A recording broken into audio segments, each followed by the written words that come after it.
ಬಿಜೆಪಿಗೆ ಶಾಕ್ ನೀಡಲು ಸಿದ್ಧವಾಯಿತು ಕೈಪಡೆ. ನಾಗಮೋಹನ್ ದಾಸ್ ಆಯ್ತು ಈಗ ಮತ್ತೊಂದು ತನಿಖಾಸ್ತ್ರ. ಕೇಸರಿ ಪಾಳೆಯಕ್ಕೆ ಶುರುವಾಯಿತು ಢವಢವ.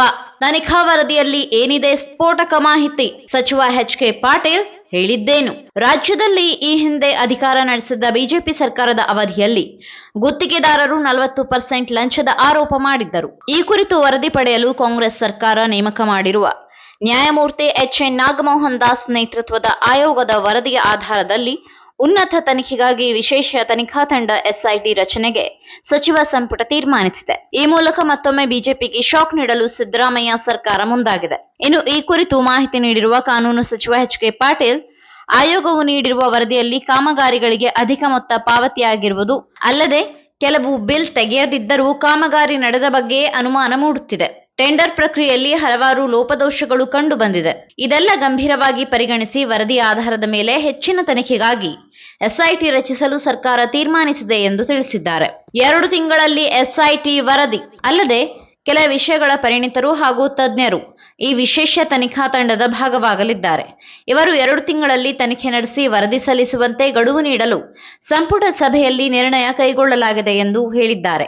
ಈ ಹಗರಣದ ಹಿನ್ನೆಲೆ ಕೆಲವು ಇಲಾಖೆಗಳಿಂದ ರಾಜ್ಯದ ಬೊಕ್ಕಸಕ್ಕೆ ನಷ್ಟವೂ ಆಗಿದೆ ಎಂಬ ಅಂಶವನ್ನು ವರದಿಯು ಬಯಲಿಗೆಳೆದಿದೆ. ಈ ಕುರಿತು ಎಸ್ಐಟಿಯು ತನಿಖೆ ನಡೆಸಲಿದೆ. ಇದಕ್ಕೆ ಪೂರಕವಾದ ಮಾಹಿತಿಯನ್ನು ಒದಗಿಸಲು ಇಲಾಖೆಗಳಿಗೆ ಸೂಚಿಸಲಾಗುವುದು ಎಂದಿದ್ದಾರೆ. 1729 ಕಾಮಗಾರಿ ಸ್ಯಾಂಪಲ್ 2019 ರಿಂದ 2023 ಅವಧಿಯಲ್ಲಿ ವಿವಿಧ ಇಲಾಖೆಗಳಲ್ಲಿ ಒಟ್ಟು ಅಂದಾಜು 3 ಲಕ್ಷ ಕಾಮಗಾರಿಗಳ ಪೈಕಿ ಪ್ರಮುಖ 5 ಇಲಾಖೆಗಳಲ್ಲಿ 1729 ಕಾಮಗಾರಿಗಳನ್ನು ಸ್ಯಾಂಪಲ್ ಆಗಿ ಪಡೆದು ನಾಗಮೋಹನ್ ದಾಸ್ ನೇತೃತ್ವದ ಆಯೋಗವು ತನಿಖಾ ವರದಿಯನ್ನು ಸಿದ್ಧಪಡಿಸಿದೆ. ಲೋಕೋಪಯೋಗಿ, ಜಲಸಂಪನ್ಮೂಲ, ಗ್ರಾಮೀಣಾಭಿವೃದ್ಧಿ ಮತ್ತು ಪಂಚಾಯತ್ ರಾಜ್ ಹಾಗೂ ಸಣ್ಣ ನೀರಾವರಿ ಇಲಾಖೆಯ ಎಲ್ಲ ಕಾಮಗಾರಿಗಳನ್ನು ತನಿಖೆಗೆ ಒಳಪಡಿಸಲಾಗಿದೆ ಎಂದು ಅವರು ಮಾಹಿತಿ ನೀಡಿದ್ದಾರೆ. ಯಾವ್ಯಾವ ರೀತಿ ನಿಯಮ ಉಲ್ಲಂಘನೆ? ಇನ್ನು ಪ್ರಮುಖವಾಗಿ 8% ಕಾಮಗಾರಿಗಳನ್ನು ಆಡಳಿತಾತ್ಮಕ ಅನುಮೋದನೆ ಇಲ್ಲದೆ ನಡೆಸಲಾಗಿದೆ. ಟೆಂಡರ್ ಪ್ರಕ್ರಿಯೆ ಸರಿಯಾಗಿ ನಡೆಸಲಾಗದೆ 14% ಕಾಮಗಾರಿಗಳಾಗಿವೆ. ಗುಣಮಟ್ಟವನ್ನು ಕಾಪಾಡಿಕೊಳ್ಳದೆ 10% ಕಾಮಗಾರಿಗಳು ಹಾಗೆ ಆಗಿವೆ. ಇನ್ನು 13% ಕಾಮಗಾರಿಗಳಲ್ಲಿ ಶಾಸನಬದ್ಧ ಹಂಚಿಕೆಯಲ್ಲಿ ಲೋಪವಿದೆ. 17% ಕಾಮಗಾರಿಗಳಲ್ಲಿ ನಿಗದಿತ ಅವಧಿಯಲ್ಲಿ ಭದ್ರತಾ ಠೇವಣಿ ಬಿಡುಗಡೆ ಮಾಡಿಲ್ಲ.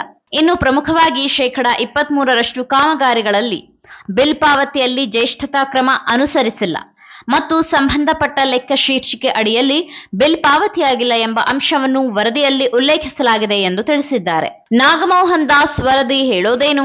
ಇನ್ನು ಪ್ರಮುಖವಾಗಿ ಬಿಜೆಪಿ ಸರ್ಕಾರದ ಅವಧಿಯಲ್ಲಿ ಸರ್ಕಾರದ 5 ಇಲಾಖೆಗಳಲ್ಲಿ 40% ಕಮಿಷನ್ಗಿಂತ ಅಧಿಕ ಭ್ರಷ್ಟಾಚಾರ ನಡೆಯುತ್ತಿದೆ ಎಂದು ಗುತ್ತಿಗೆದಾರರ ಸಂಘ ಆರೋಪಿಸಿತ್ತು. ಆದರೆ ಇದಕ್ಕೆ ಬೇಕಾದ ಅಗತ್ಯ ದಾಖಲೆಗಳನ್ನು ನೀಡಲು ಸಂಘಕ್ಕೆ ಸಾಧ್ಯವಾಗಿಲ್ಲ.